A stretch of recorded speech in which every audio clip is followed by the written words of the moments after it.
Hello, everybody. So this is the second half of our week one, not week one, our first week of data visualization. So Liza filmed the video and sort of introduced ggplot 2. I don't know when ggplot 1 came out. I've only ever used 2, and it's been like 15 years, but I digress. In any case, this video is building off of the scatter plot and the box plot functionality that Liza walked you through. And so we're going to talk about time series plots and faceting, and then get slightly into themes, the thing at the very bottom of the module for this week. So let's do that. So first thing is at the very start of this module for the work Liza did, you read in the portal data joined CSV that we've been working with over and over again. So I'm going to go ahead and run that code and recall that we filtered out for only complete cases. And so the way that was done is we used the filter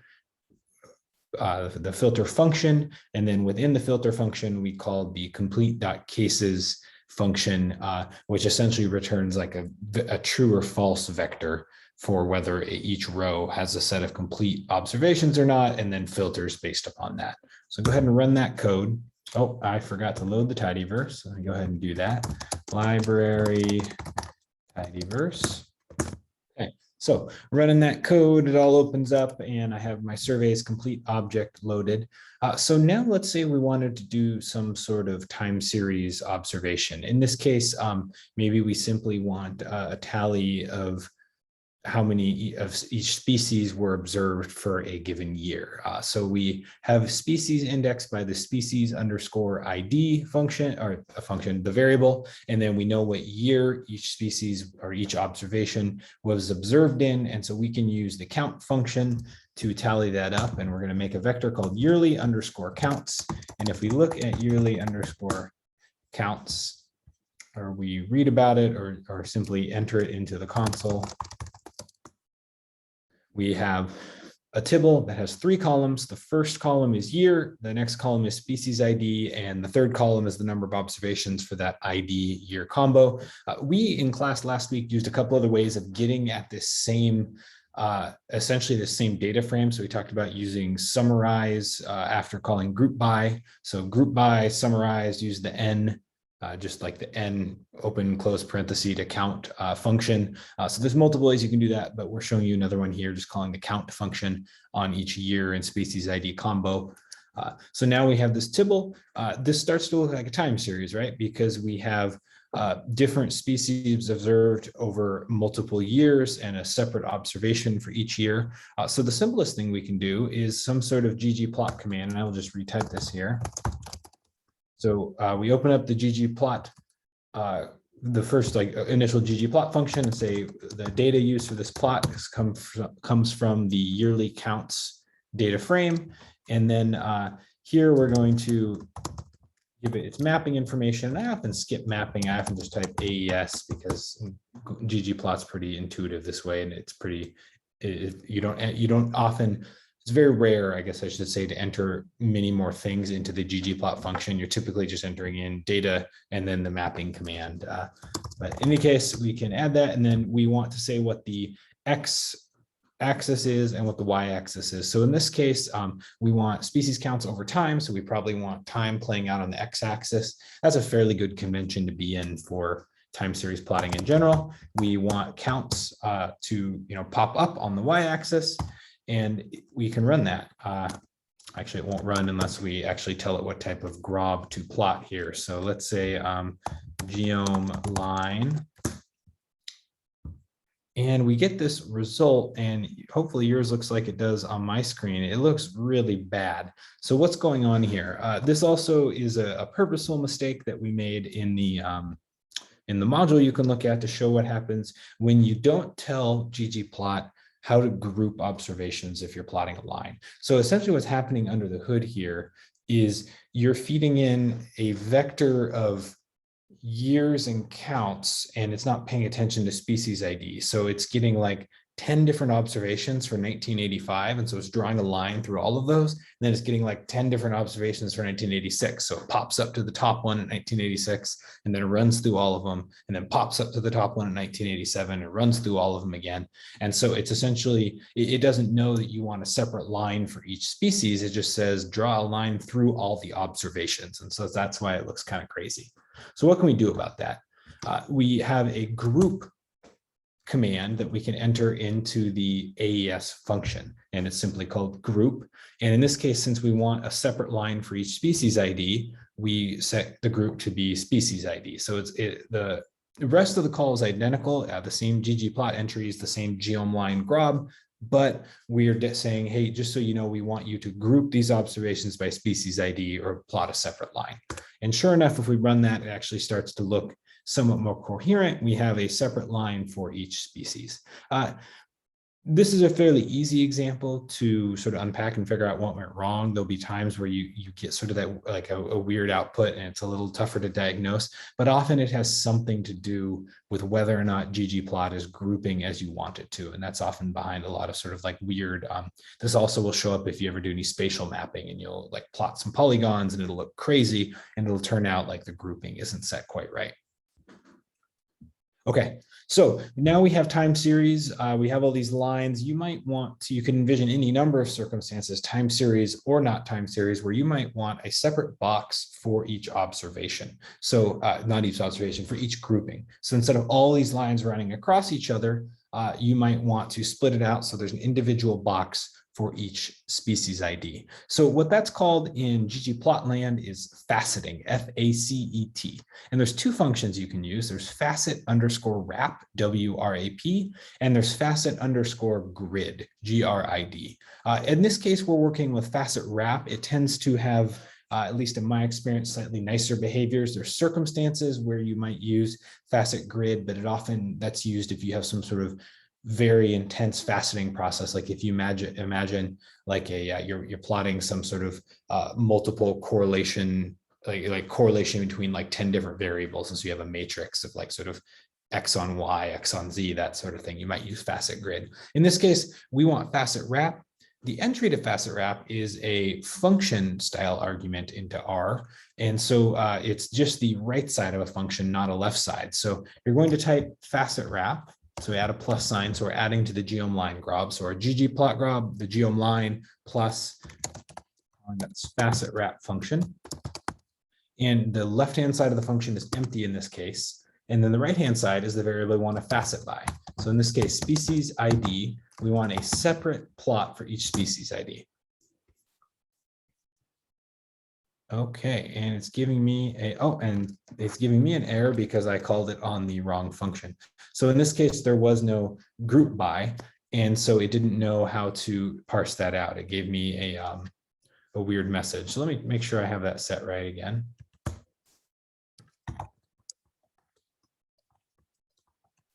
In this case, it actually still plotted. It just gave me a threatening warning.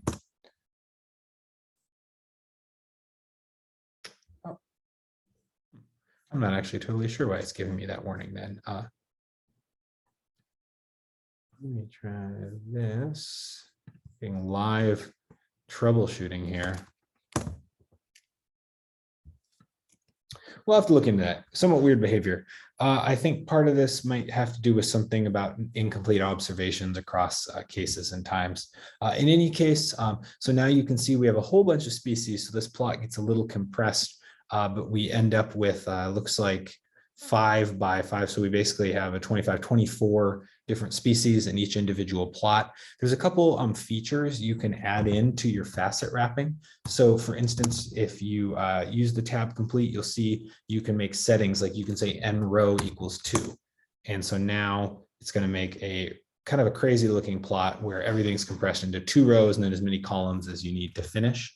One thing that could be helpful in this case is actually to mess with scales. So if you think about it, you are taking what was one plot and breaking it out into one plot for each species, but those species have sort of different scales of observations in and of themselves. And so you might want to keep that constant for comparison, or you might want to allow like the tiny counts to blow up so they actually show up if you wanted to look at their trajectory and they're not sort of drowned out by the large scale of a much more frequently observed species. So there's 4 options for scales in fasting. You can keep it at fixed, which is the default, so the scale is the same for every facet. You can set it to free, which means it varies on the X and Y as needed to sort of expand the plot to a more viewable size, or you can keep one fixed, either X or Y, and let the other roam free. In this case, we probably want the X fixed because we want the years constant, but let's try free Y and see what happens. So scales equals free underscore Y as a character.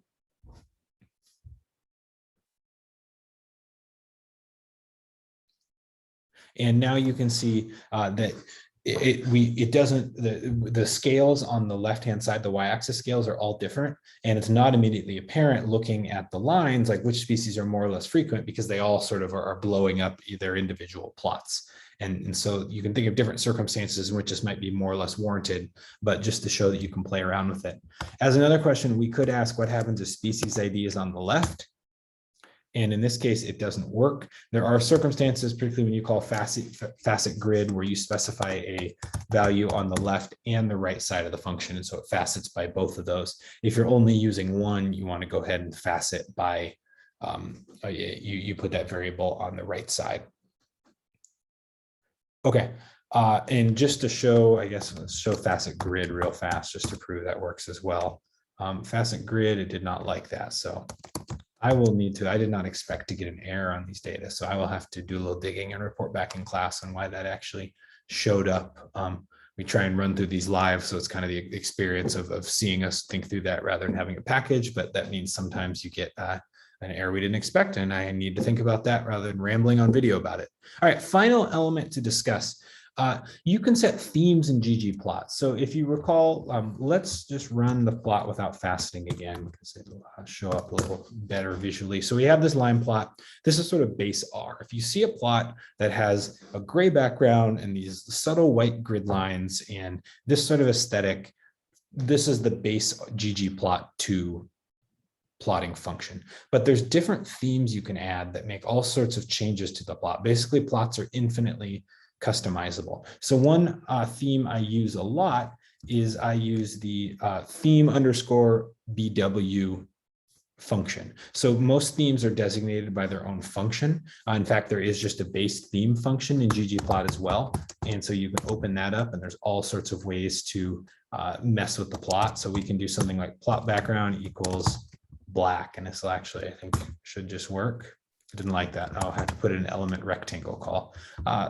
Yeah, we'll try that. Okay, so plot background equals, and this is where it gets complicated because you can do almost anything, there's also just a lot of functionality you have to learn. So in this case, in order to edit that theme, I open up the theme object. I said I want to change the plot background. I have to make an element rectangle element object to tell it what I want the plot background to look like because the background's a rectangle. But in the end, if I run all that, we see that the very background of the plot underlying everything else is black now. So you can imagine doing the same thing with red, right? And these are going to look stupid, but it just kind of shows you how you can start messing with themes. Now, a more powerful way to mess with themes is to use those theme functions I talked about. So if you type theme underscore and then hit tab in the RStudio GUI, or if you run the help file to read it, just calling a question mark theme, right? And then you run that and get the help file, you'll see that there's all sorts of theme functions that are pre-built. So essentially what's happened is, whereas I toggled the plot background by hand, these are themes where someone has toggled all the settings at once to come up with some sort of like cohesive plot theme to make things look different. So in this case, theme underscore BW, the BW stands for black and white. So if we run this, we end up with, I want to get rid of the fasting. We end up with that black and white background. Oh, and I'm using that. Set the, all right, so we got the groups again, we have the black and white background, but many of the other themes might be okay as well. So this is theme dark. I don't know if I like that one. Theme classic, we get that classic white background, white everything, just the black text. What else can we do? Let's try one more theme. Let's just look at theme gray. What's theme gray look like? That's the, I guess that's the default. So one other thing that you can do that's kind of fun is there's an extra package you can load in R called GG themes, and it's an add-on. It doesn't travel with the tidyverse. So I'm going to install this GG themes package, install.packages, and then GG themes in quotes. Now, if I load that, what GG themes is it's just a whole bunch of other themes people have created, and it has some cool ones. So I often, for instance, will, if you just want to kind of mess with people, you can say like theme economist, and then your plot looks exactly like how plots are made to look in The Economist. You can use theme stata, and then it'll look like a stata plot. You can use theme Excel, and it actually looks like an Excel plot. So just to kind of be aware that not only is there a default theme in R, there are a bunch of theme options that are hard-coded into ggplot2, and then people make extra themes you can use. The actual useful one I often use from GG themes is theme_map. And so that likely won't make this look, this would not be appropriate for a line plot, because you can see what theme_map did. It got rid of all the axis labels and got rid of all the axis lines, because if you're plotting like states or something, it looks weird to have like the latitude and longitude axes on the side and bottom. So a theme map essentially says, get rid of everything but the actual things you want to map. So anyways, you can play with that. It's kind of, you can do a lot with fairly little learning. Mastering some of like the really tricky stuff on the back end takes a lot of trial and error, particularly when you're customizing themes and actually like breaking that theme object open and making individual edits yourself. But at a high level, it's fairly easy to change some powerful things about a plot.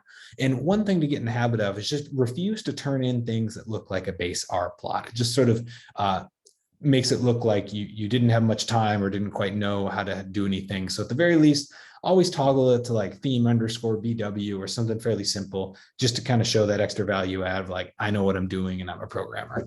All right, cool. Thanks. And look forward to talking about this more in class.